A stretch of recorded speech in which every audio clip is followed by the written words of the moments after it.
mean, if I was 18, 20, moving from one franchise to another, then that's okay, because you can do that like you're young. You know, when you get older, you want to settle, you know. And also what's hard is that like you almost always playing to secure another contract, you know, so that's also hard, because you can't just like fully express yourself, because you're thinking, okay, if I don't have a good season, then what happens? But also that doesn't help, because if you play within yourself, you're not going to play well in any way.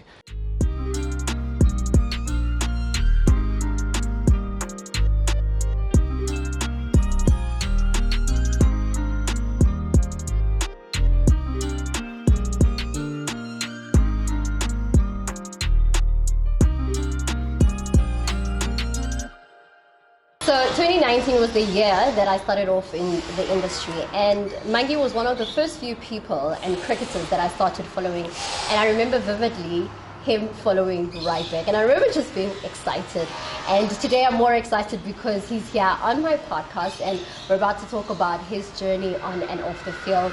And I think he's one of the greatest player to come from South Africa, but outside of that, he's got the safest hands, and of course those stroke plays over the boundaries are things dreams are made of. Mangi, it's good to have you. No, thank you very much. I think obviously after I saw the podcast you had with Geoff, I was actually jealous, so I was quite keen to be on the show. So thank you very much for having me on the show. And I remember Geoff mentioning you twice in that podcast.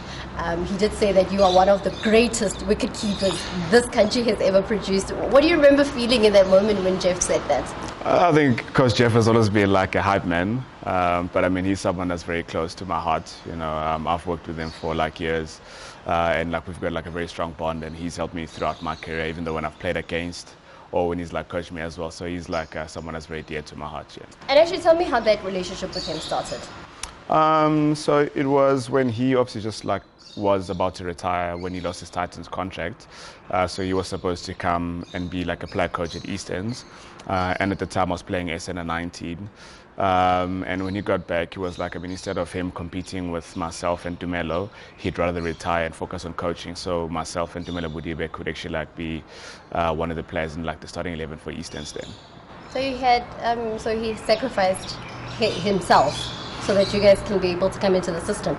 I think also besides getting old, yeah, he probably did.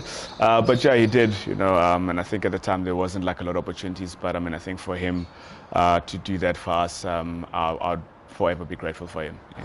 I saw on Twitter you refer to him as cheddar cheese. Why cheddar cheese? It's a nickname that they've always like called him. So whenever I used to like watch the Titans when I was playing under 15 for East Ends and under 16, that's what I always used to hear. Like Jack Rudolph would call him that, Dale Steyn and Paul Harris, they always used to call him that. And yeah, so it's sort of like grown on me. So I always like call him cheddar. I actually don't know what's the reason behind it. Because I was about to. Yeah, to be honest, I actually don't know. But like it just like sounds cool. So I actually like call him cheddar. Maybe you must ask him that, and then you come back and you tell us. I'll drop him a tweet. I'll tag you on the tweet. So okay, enough about Geoff. Let's get into your journey. I remember you had your first game at Breakers Mini Cricket. I think you tweeted a picture about it actually earlier on the year. How did you get into cricket? So obviously growing up in the township in Duduza, my brother played football, my older brother. So I always used to like tag along with him. And whenever there was test cricket, myself and my uncle would like watch cricket and like sit with him the whole day and watch the game. And when they introduced mini cricket at my primary school at Takhalang in the East Rand, I was like, I mean, like this is quite familiar and it's something different, you know. So cricket wasn't very common then; it was just like football. So I was like, now let me try something different. And yeah, I fell in love with the game.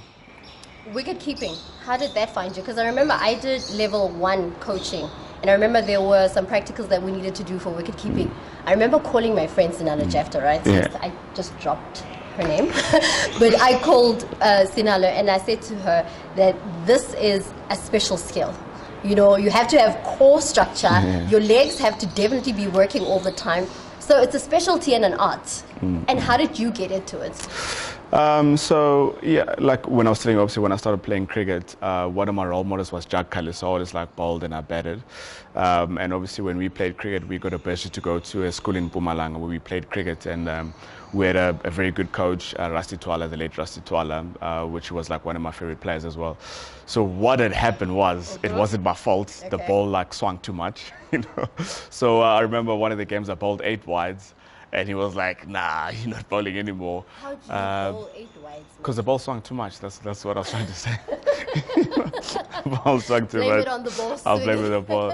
And then we played a six-a-side game because with six-a-side we rotate, and I kept one of the games. So him, Rusty Twala, the late Rusty Twala, and Soli Chota, which was one of the coaches at the East Ends, were like, obviously we didn't have like a specialist keeper at the time, so we used to like swap around, and like, since you're not bowling, you might as well take on keeping. And I remember one of the first sessions I had with the late Rusty, I went to the boarding house with like a swollen forehead, you know, so like he drilled me that day. And when I survived this session, like I actually knew that I actually like love keeping, and that's something like I want to do. And what's so unique about wicket keeping, and what is it that continue to draw you in the skill? I think it's a very specialized art, you know. It's a very like thankless job, you know. So if you take a good catch, they're like, okay, cool, we expect you to do that because we've got gloves on. If you drop a catch, they expect you to take it because we've got gloves on. So it's a very specialized art, and I think in order to be a very good wicket keeper, you have to like love the job, you know. You have to like do your own research, you know. So it's always like a job where normally like coaches would do fielding and they'll hit like a couple of catches to a wicket keeper, but there's more to keeping than that, you know. So I was telling one of the guys when I met James Foster in England, we spoke about like strapping fingers when you keep.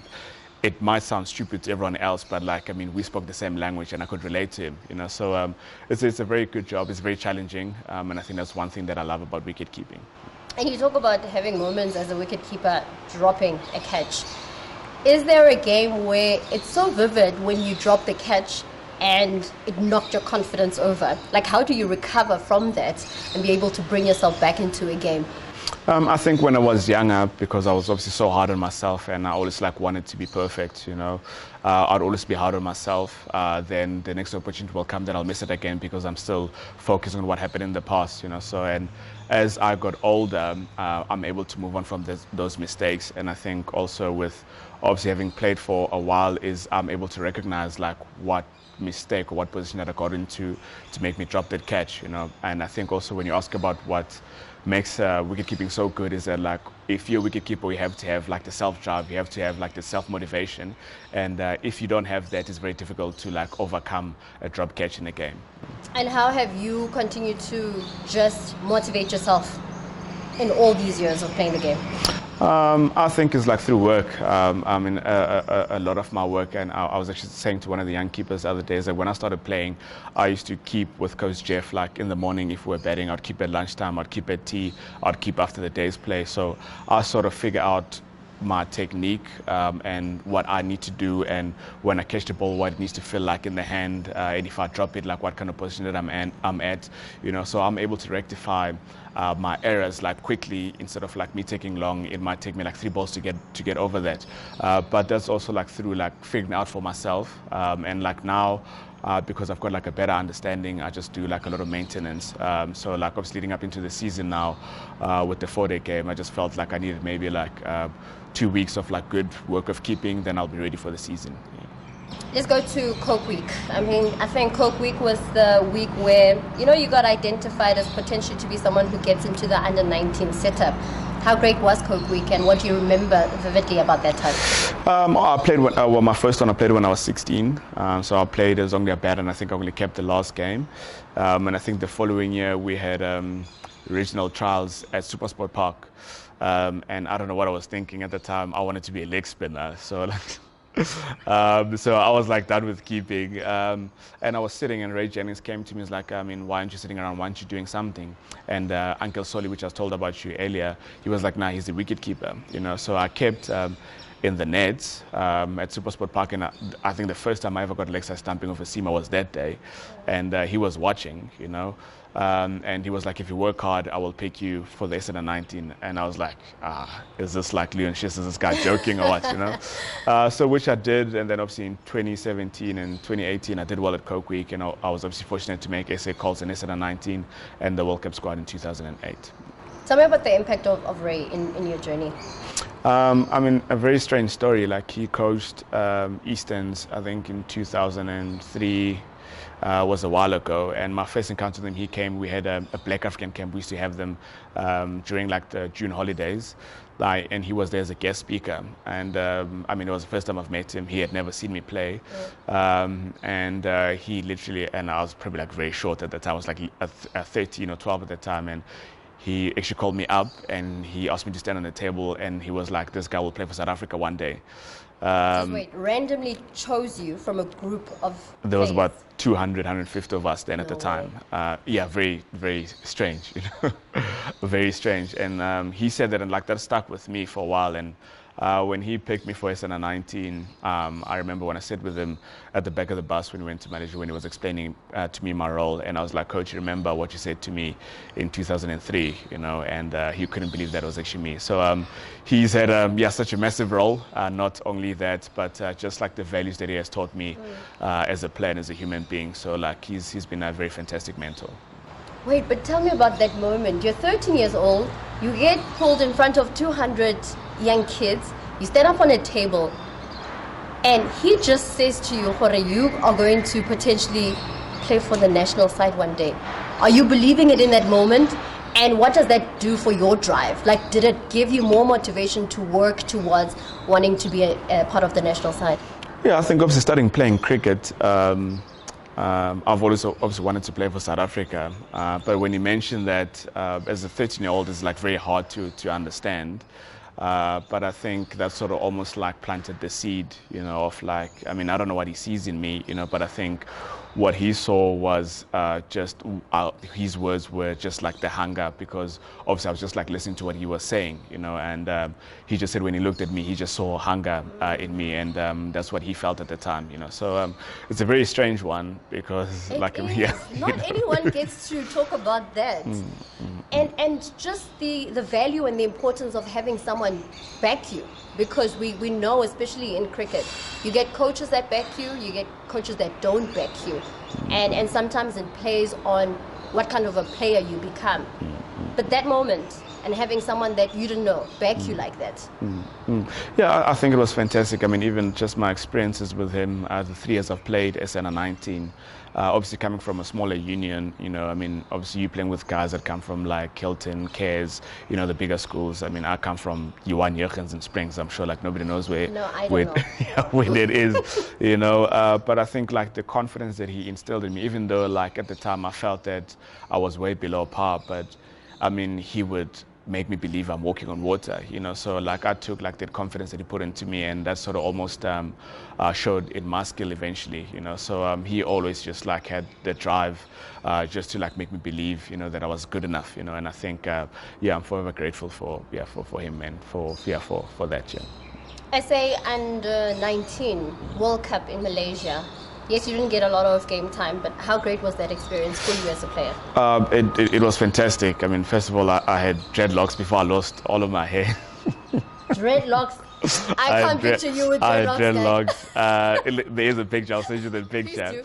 And I think one of my first experiences, we lived in a hotel, and it was like a hotel/mall. And I don't think they've ever seen a black person there, you know. So they thought like my hair was like fake, you know. So that was quite strange. But it was, I mean, first time for me being out the country, you know. It was like a fantastic experience. We had like a very good bunch. I mean, Wayne Parnell was our captain. We had Reza Hendricks that played, John Smith, Riley Russell played. So we had a very good team. We played against Virat Kohli. So for me, it was like an amazing experience, just not from just experience, but also just like learning, and obviously like looking back now, seeing some of those guys playing like great cricket at international stage. It was a fantastic experience to be part of. And the 2 games that you were awarded to play, what do you remember about just coming in to play at the Under 19 World Cup? I think, I mean, when you spoke earlier, when I reminded Ray that's what he said a couple of years ago. I think the conversation that I had with him was obviously he's taking me to the World Cup for experience because he knows there might not be, or might not be eligible for the next one. And he did say, like, you might not play much, you might play 2 games, but the following year you'll be one of the senior players who play majority of the games. I think for me it was an awesome experience. I mean, I remember SA Engelbrecht caught a ball at point of SA Engelbrecht, which was one of the best catches I've ever seen. You know, and I think to be part of that game, it was amazing. And just witnessing that catch, it was something very special. And your first class debut for Easterns, what do you remember about that day? I remember because I had only played one 3-day game. I remember I was betting with David Visa, and I didn't know you were allowed to have like 9 fielders on the boundary. You know? And David Visa was just hitting the ball all over the park. I think he got 200 in no time that game. And I was like starstruck. For me, that was like amazing, you know. So it was like a very good experience, and also to play it at home, and to play obviously under Geoff, and to Geoff to give me my first cap. It was a special moment. Yeah. And moving to 2017, when you make your debut for the national side, did you see that call-up coming? I think, I mean, when I finished obviously SA under 19 in 2009, I was obviously SA under 19 Player of the Year, and I was doing well like that time. Obviously with the academy as well, I had like a decent academy. So I had thought like I was going to play when I'm like 22, 23, like Mark Boucher did, and play for long. But that sort of never happened, you know. Why do you think that is? Like, I don't think probably I wasn't ready, and there was like a whole lot of other places. Like in my mind, I thought like that was going to happen, but it just wasn't the time. And in 2016, I played a bit in Amsterdam, which I met a very like great family, you know, and we were just having like a prayer night or whatever. And Pastor Dre asked me like, I mean, what's your dream? And I was like, yeah, well, I always wanted to play for South Africa, and he asked me like, let's pray for that and trust the Lord for that. And you know, fast forward a couple of months later, that sort of happened. So I didn't know it was going to happen because we played Springboks versus the Proteas. So I don't know what I was doing there. Cause you had that dance off. Yeah. Everybody remembers that moment. You know, but yeah, like, I mean, obviously being part of that setup, it was amazing, and obviously to have made my debut a month and a bit after that, it was amazing. Yeah. You remember the call? Yes, I had the call. I remember Linda Zondi called me. So it was a strange one because we trained like 2 weeks leading up into the game, and everything was fine up until like the day before the game, where obviously I got my cap, and obviously when I went to the room, I couldn't sleep after that. I was like, you know, like this is really happening, you know. And when I was walking down the stairs, I had a voice at the back, which was like very familiar. And Ray Jennings was like, it's only like 2 million people watching, don't mess it up. So I was like, thank you very much, coach. And you played against Sri Lanka on that debut. You hit a 6, and then you got out, Nick. I got run out, yeah. Yo, what happened? I also needed to get Fudge on strike. Fudge was betting nice at the time, and obviously I needed to get him on strike to finish off the game. But yeah, it was one of those. It was one for the team, and yeah, I felt it was like the right thing to do at that time. Yeah. But then your third game, I think, was a good one, because I think you had a couple of 6s there. Yeah, it was a great one, and actually, like a couple of years later, I actually played with Toyana, and I actually didn't know that he played for Sri Lanka at the time, you know, and his first words to me is like, I remember you hit me in Cape Town, you know. So it was actually like a very good game, and I think that gave me a lot of confidence going to England and going into our domestic season as well. And how was England, playing in England? I thought it was fantastic. I've always wanted to play in England. I've always wanted to play at Lords. Unfortunately, we didn't, but we got to train there. And I think just the support and like how guys are fanatics there in England. I think, I mean, in most of the games when you walk in, you get like letters from guys. I mean, one of the letters was one of the guys who came to watch the game in Paarl when we played England under 19, you know, so there was like a photo and just asked me to sign that. And I've got like a bunch of letters that I got from all the different grounds in England. I think, I mean, that was like fantastic. Just the crowd, the atmosphere, and obviously just England being England, it was a great experience. And in October, back in South Africa, the same year, you have your last game against Bangladesh. Does a player often anticipate when they're about to have their last game for the national side? Did you see it coming? I don't think you do. But I also think, I mean, at the time, I think I didn't have like a very good start to the domestic season. So, I mean, obviously, I don't know what the selectors were thinking or the coaching staff at the time. But when I think about it, I think maybe that could have been that because I felt that I'd done all right in England, well, in the couple of games that I'd played. Obviously, maybe not good enough, to secure like, a long run. But I also think maybe I didn't have like a good start with the Lions at that time. So maybe that had an impact on maybe me playing my last game at that time. And what was happening in the Lions that you didn't have a good time with the bat or behind the stumps? I think obviously, I mean, being left out of South Africa, I think that also had a bit of like a scar. And I think also for me at the time, probably I wasn't mature enough to like handle that because I always like saw myself there, instead of like maybe focusing on my domestic team to get myself back there again, So I think maybe I wasn't really present at the Lions. My focus was purely on the Proteas, So where I think now if I had to have like the same opportunity again with the experience that I have, it would be that I needed to be present at the Lions in order for me to get back there, Do you sometimes feel that, I need to be very careful how I ask this. Do you sometimes feel as if there is some amount of potential that was unrealized when you look at your journey in the game and also only having 7 opportunities to play for the national side? I think it is. And I think also what has weighed on me throughout my career when I first started playing was I was always seen as like a player with like potential, and once you have that tag, it's quite tough, because you're always seen as like you can do like much more, and you're always seen as like a player with potential, and I've always like seen myself as that, is that like I felt deep down inside that I've got like enough to like give and like fulfill like the most of my talent, but I got stuck in like that mindset of like he's always got potential, and that's one of the struggles that I've actually like faced and like had to like get over, and I think that also like eats up into your confidence, especially as a batter. As a bowler, it's not easy, but you get 6 opportunities. As a batsman, you only get 1, so that makes it quite tough to make it as a batter, I can't help but think of the game Titans versus the Dolphins. I think it was the Ram Slam, right? 80 something odd runs over 39 deliveries? Dude, not anybody can do that, right? Yeah. I mean, yes, the game has changed now, especially in the T20 format. But back then, I mean, you were in your element.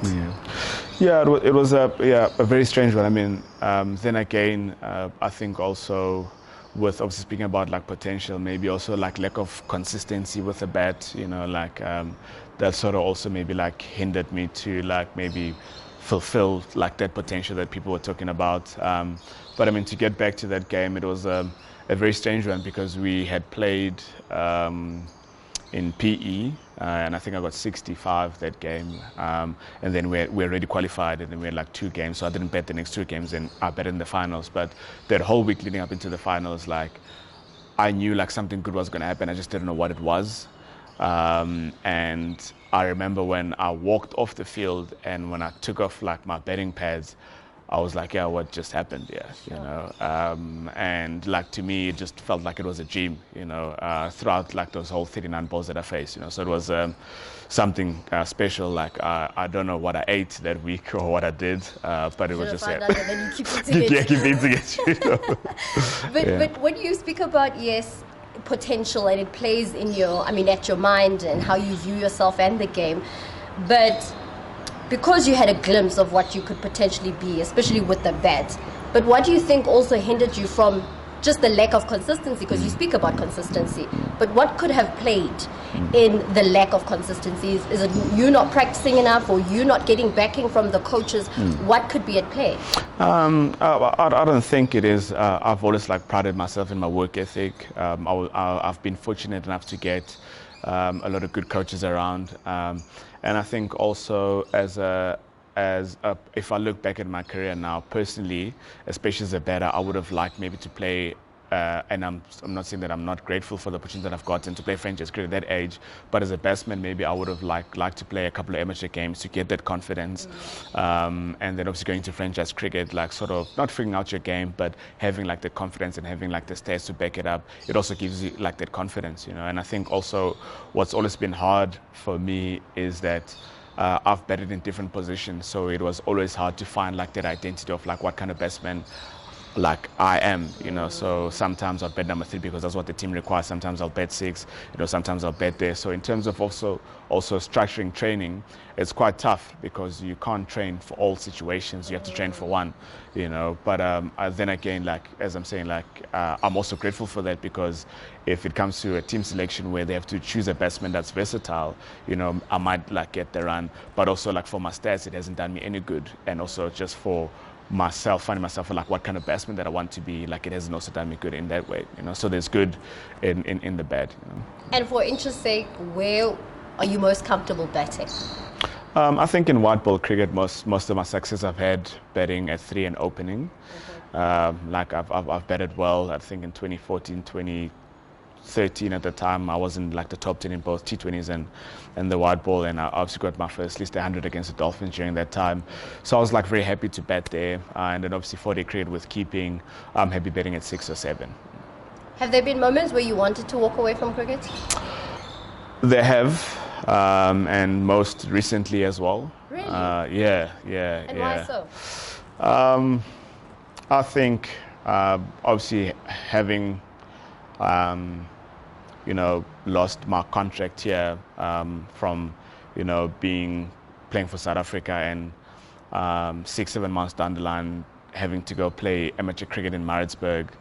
That was like quite tough, and obviously having to leave home, and obviously having to work 2 jobs as well, you know. So that was quite, it was okay like the first couple of months, but after a while it was quite tough. And also like I've realized that I thrive in like certain environments. Like not every seed is good for all the environments, you know. Some seeds just grow better in different environments, you know. And I think that's what I've realized, you know. And I'm not saying I'm not grateful for the opportunities, but I think myself as a person, I've always like thrived like under good environments, you know. Yeah, you know. I know you're one player that has gone from franchise to franchise. Lions, Dolphins, Titans, iTech Knights recently. Which franchise would you say really got you going? You talk about a seed and thriving in environments. Which franchise would you say you really did thrive and you enjoyed being in that space? I think they're all different. If you look at what I really enjoyed about being in the Titans setup is just the excellence and the work ethic. You know, like they're very competitive, you know, and hence they've obviously done so well for the last couple of years and produced, you know. And a lot of the players that play for the Titans, they're proud of like playing for the Titans, and that's the brand. And obviously being around the Lions like a different environment, you know. It's like more relaxed. You're able to be yourself, you know. So I've actually enjoyed that space, and obviously like working with Geoff, it was like very good for my cricket, and just obviously. Myself obviously expressing myself in that environment, and also getting out my comfort zone to being more one of the senior players. I think I enjoyed that. I enjoyed the Dolphins. I've always had like a very soft spot for the Dolphins for some reason, you know. I've just enjoyed the environment. Like the people are very laid back, so that was also different. So I think you know, I've learned everything from all the environments, all different in a way, and all of them have had a role in my development, not only as a player but like as a person as well. And now you've circled back to Easterns. How does it feel just being back at Easterns? I think, I mean, we also spoke about me maybe walking away from the game. Those were the thoughts I had before I obviously got back to Easterns. I had a long chat with Geoff, I remember, in PE, and he was like, I mean, it would be good for you just to go back and give back to Easterns and like try help and build, you know. And it's a very dear place, you know, to my heart. I always call it the promised land. I think Moses walked through there back in the day. It's a very fantastic place, and I've enjoyed my time. And I feel, although I've played so much, but I've grown under the leadership of the coaches there, and obviously just to see the amount of talent there is in the East End. I don't think we get like a lot of credit, but there's so many good players. In the last couple of months I've been there, I could just see, so like I'm very excited to see what the future holds for Easterns. So you're saying that Easterns is the reason why you didn't walk away from the game? Yes, I think it is, and also maybe at the time, because I was in a very good space, it was probably going to be like not a sound decision. It would have been like a more emotional decision, because cricket wasn't going well. I wasn't happy where I was, and I was just like very confused, So, and I think obviously not when the season, but towards the end of the season, when I got to sit and be clear in my head and obviously chat to like the people that I've trusted, I was like, I can still play for a couple more years, and also I think for me, yes, I'd like to play and do well. That'll be great. Obviously, that is my job and that's what I get paid to do. But wherever I go, if I can leave the place in a better place, I feel that I would have done my job as a player and as a person. Yeah. And please just allow me to probe a little bit more. So you say you were in a bit of a dark place, right? Because you wanted to walk away from the game. But outside of just your game, what was not working in that period that made you want to walk away? I think there was just like a lot happening in my life at the time, and I think also it's also hard. Obviously, at the age that I'm at, if I was 18, 20, moving from one franchise to another, then that's okay, because you can do that like you're young. When you get older, you want to settle. And also, what's hard is that like you almost always playing to secure another contract, so that's also hard, because you can't just like fully express yourself, because you're thinking, okay, if I don't have a good season, then what happens? But also that doesn't help, because if you play within yourself, you're not going to play well in any way, so I think that was like the hardest thing, like being on a year contract for like the last 3 years. It's almost like playing to secure like another contract, I think. So you don't play with freedom at all? You don't play with freedom at all, and I think that's quite tough. And obviously, like I said, like getting older, you also want like the sense of stability. You want to settle down, I think those were like the challenges that I was facing outside cricket. Yeah. And mental health, do cricketers, maybe you, in fact, like talk to someone when maybe things aren't going well, especially about this period that you're talking about? Yes, and I think, and especially maybe as South African, I would say, because we're like a very proud nation, we've got so much resilience. Once you start speaking about like how you feel or what you're going through, it's regarded as being weak or being soft, and I've always like thought that I was brave. And then I remember when I went during COVID, I had to go do a medical in Durban. And I did a medical with Doc. He checked my heart and my blood pressure. I was like, listen, Doc, what's going on? Like for a young athlete, or for an athlete, your blood pressure and like your heart rate is way too high. Like, what's going on? So obviously with like COVID, and there was like a whole lot of other things outside cricket, which I didn't think they had in factor, but obviously they had manifested like physically, that's obviously until then, which I'm grateful for, like Imran and the Dolphins. They gave like so much support, where I worked for some time with like a sports psychologist, where I had to like unpack, about like things that happen even earlier on, which we always like suppress as players, but at some point they do come to the surface, So I think there's a space, in England they do it very well. In Australia they do it very well. Like I read a lot about that. I read a lot about Tim Payne, which is one of my favorite players, like how he had to like fight through those struggles, and to see those guys talk about that is also like inspiring. Like although like you look up to them, they're actually also human, and I think through our experiences we actually like become very relatable. How was the pandemic for you? Just being in isolation and being alone and having to just think about just your journey within the game. It was good and tough. Good in saying is that if you're obviously going through stuff, It's easy to hide, like playing a golf game. It's easy like to go out, where at times I had to sit and deal with my own thoughts. So it was good in that regard. But also, I believe as human beings, we created for like relationships and connecting with other people. So I think in that regard, it probably wasn't good, So there is a time and a place for thinking, but also you can think yourself into a dark place, I think just for me, how I looked at the pandemic, it was hard for everyone. But I just like tried to get perspective of like what was it I was trying to learn in that stage of my life. And obviously, I think now I'm looking at things in a more different way, in a matured way. And I think, if the pandemic had to happen when I was like 22 years old, I don't know like what I would have done. But I think my experiences leading up to that have sort of like helped me to like, work around through certain things. Something else that happened around the pandemic is the SJN hearings. Were you inspired to make your submission, or you didn't feel the urge to make a submission? Because there were players like the likes of Pangi that went on there. I spoke to Geoff. Geoff said that he had made a submission, but he didn't get an opportunity to be on that platform. And I'm sure there were moments where you could relate to certain stories, right? Yeah, definitely.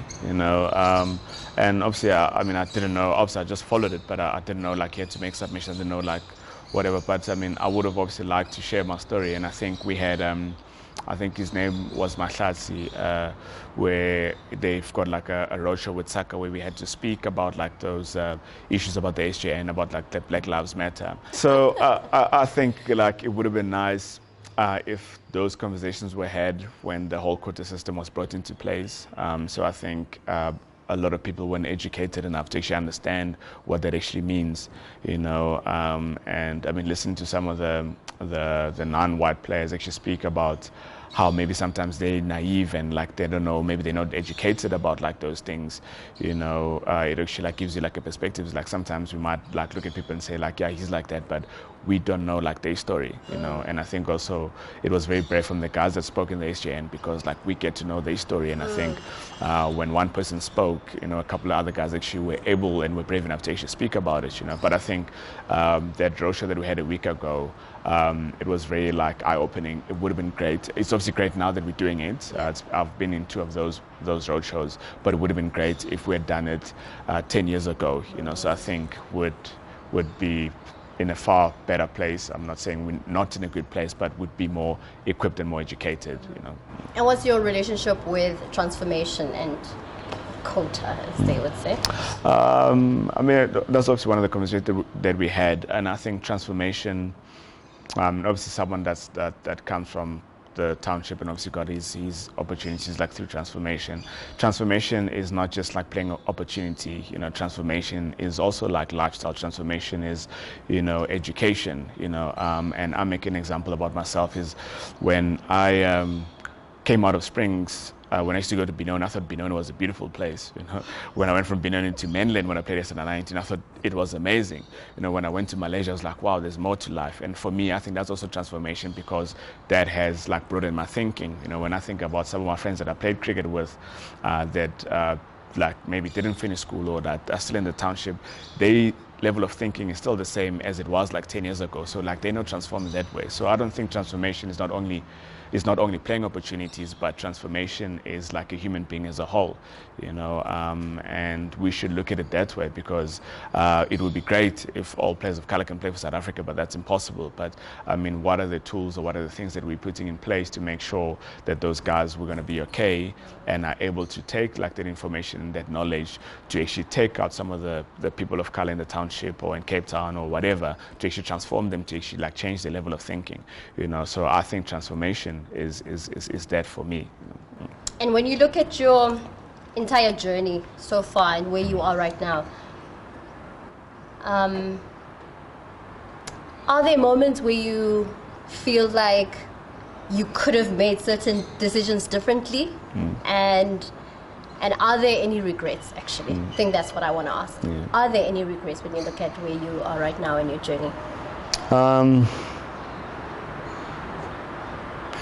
To be honest, I think, and this is very honest, I think maybe I could have like challenged myself a bit more. I think also knowing that I was going to play majority of the games, I became maybe too complacent. And it didn't mean that like I did it on purpose, it just happened, you know, like subconsciously, if that makes sense. So I think that could be like looking back now is maybe like I just became too complacent because I knew I was probably like one of the players that will always play majority of the times, you know.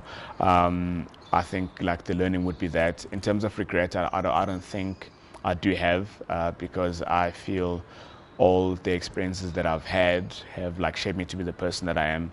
Yes, I would have loved to play 50 test matches. I would have loved to play 100 one days, but it just wasn't for me, and I'm okay with that. To have any regrets, I don't. But I just believe all the experiences that I've had have shaped me to be the person that I am and to be the teammate where I can share my experiences and my story with my teammates and help them not to make the same mistakes as I did, you know, and obviously like help them to be better than what I was, you know, what I am. Yeah. And on a happier mode, on